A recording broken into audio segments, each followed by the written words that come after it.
Stephanie Straw with Board Game Geek. I have Ed Baroff with us. Hello. We're going to be talking about Heroes and Tricks, which is designed by Ed and John Gilmore. Yeah. Tell us a little bit about this game. Well, so Heroes and Tricks is this on-the-go trick-taking game that's actually played out of the box. On the go, I like that. On the go.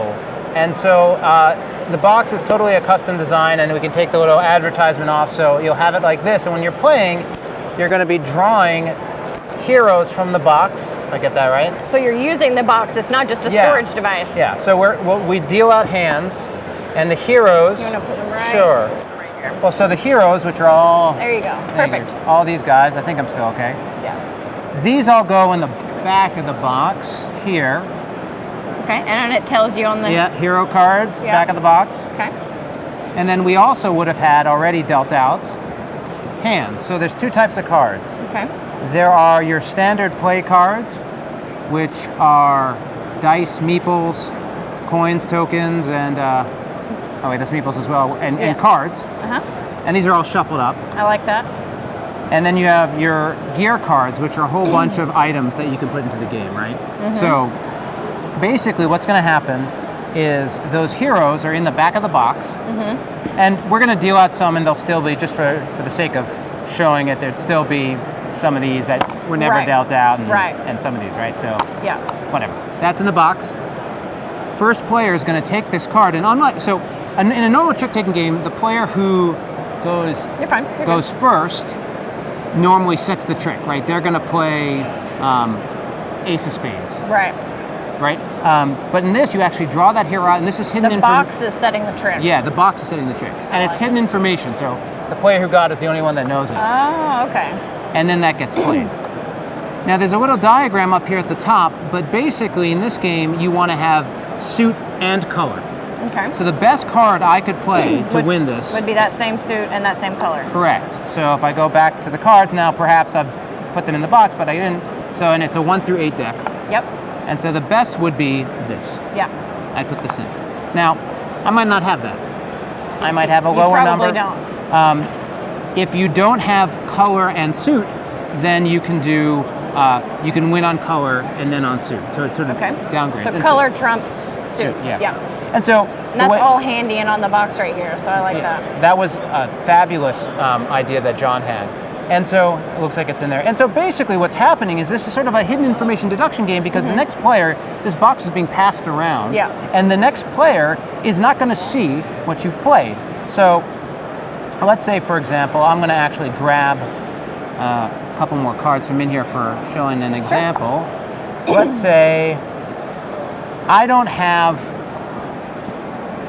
have any green cards, but I do have a red one. Yeah. So I'm going to say, okay, I'm going to play this. The next player then looks in and they only see that. Oh, so okay. they don't know what the color is. They only know that you played a red 6. So they might think that the trick is red and cards. And so basically what's happening is they're looking at their hand and they're saying, well, I can just beat that card. This card would beat that card, so I know that whatever was going to win, I'm going to win. Right. But maybe I don't have that, and I only have this, which would not work at all. Right. But that's when the gear cards come in, and you can play a gear card that could change the winning suit, it can change your color, all sorts of different abilities. And so you would just play that in here like this? Yeah, you play it in with your cards. Like the broadsword says your play card counts as +2 value and wins ties. So you would play that with a card. Yeah, so that was a 6, right? So if I only had a 4, yep, I'd play it behind it. Oh, you play behind it? Okay. And that goes in there. And they don't know that you played a gear card.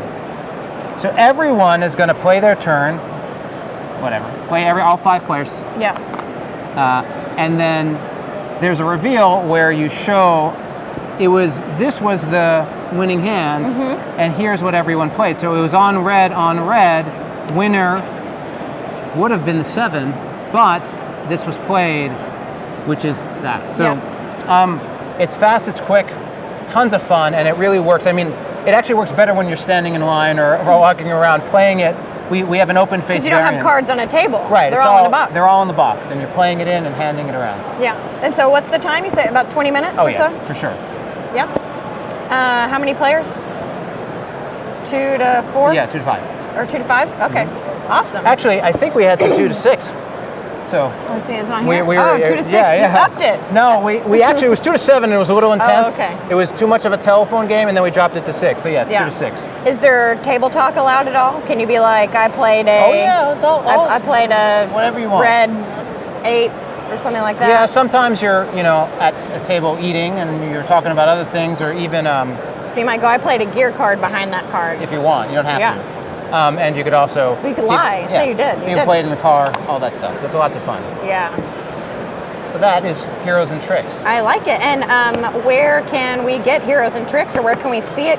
Obviously we could play here at Origins, right? Yes, you can find me. I don't have to find him.